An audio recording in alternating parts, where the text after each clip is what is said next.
It all begins when Deadpool, Wade Wilson, brutally attacks the Fantastic Four. He blows Ben Grimm, the Thing, into pieces, kills Reed Richards, Mr. Fantastic, and then decapitates Johnny Storm, the Human Torch. Desperate, Sue Storm, the Invisible Woman, uses all her power and creates a force field that explodes Deadpool's head. But within seconds, Wade regenerates and mercilessly kills Sue Storm as well. From another plane of existence, the Watcher, Uatu, was observing everything. But Deadpool suddenly appears wielding a cosmic weapon, strikes the Watcher, and kills him while wondering who he was even talking to. The massacre continues. Deadpool eliminates Dr. Doom, then Ghost Rider, and goes after Peter Parker, Spider-Man, shooting him directly in the head. Now the Avengers are on high alert, but it's already too late. Tony Stark, Iron Man, discovers that Scott Lang, Ant-Man, has disappeared and that the Pym particles were stolen. Deadpool uses them to enlarge several bombs and blows up the Avengers base, killing almost all of them in seconds. Luke Cage survives until Wade reveals he planted bombs in their coffee. Luke dies instantly. Thor also survives the explosion. He throws Mjolnir at Deadpool, but Wade dodges, enlarges the hammer with the particles, and crushes Thor with his own weapon. When everything seems over, Hulk appears, rips Deadpool into pieces, and walks away, believing he has won. Hours later, Wade regenerates and decapitates Bruce Banner. Meanwhile, Aunt May and Mary Jane,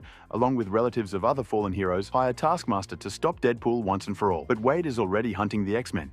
He kidnaps Professor Charles Xavier and forces him to summon the others. When they arrive, Deadpool suffocates Scott Summers, Cyclops, forcing his optic blasts to fire uncontrollably, causing an explosion that kills several mutants. He electrocutes the rest, traps Magneto in an acidic gel, and imprisons Kitty Pryde, Shadowcat, inside a tesseract. Xavier tries to destroy Deadpool's mind, but what he sees inside is so horrifying that he enters a vegetative state and dies alone. Then Logan, Wolverine, appears to avenge his friends. Even with his healing factor, Deadpool was prepared. He draws a carbonadium sword, the only metal capable of nullifying Wolverine's regeneration, and kills him. The slaughter continues. Deadpool eliminates Silver Surfer, Thanos, and even Galactus. Finally, Taskmaster attempts to ambush him, only to fall into a trap set by Man-Thing, who sacrifices himself so Wade can open an interdimensional portal. Deadpool travels through multiple dimensions and lands in the real world on top of a pile of comic books. He sees Marvel writers scripting this very story. Then Wade turns to the fourth wall and says, "After I'm done with them, I'm coming for you."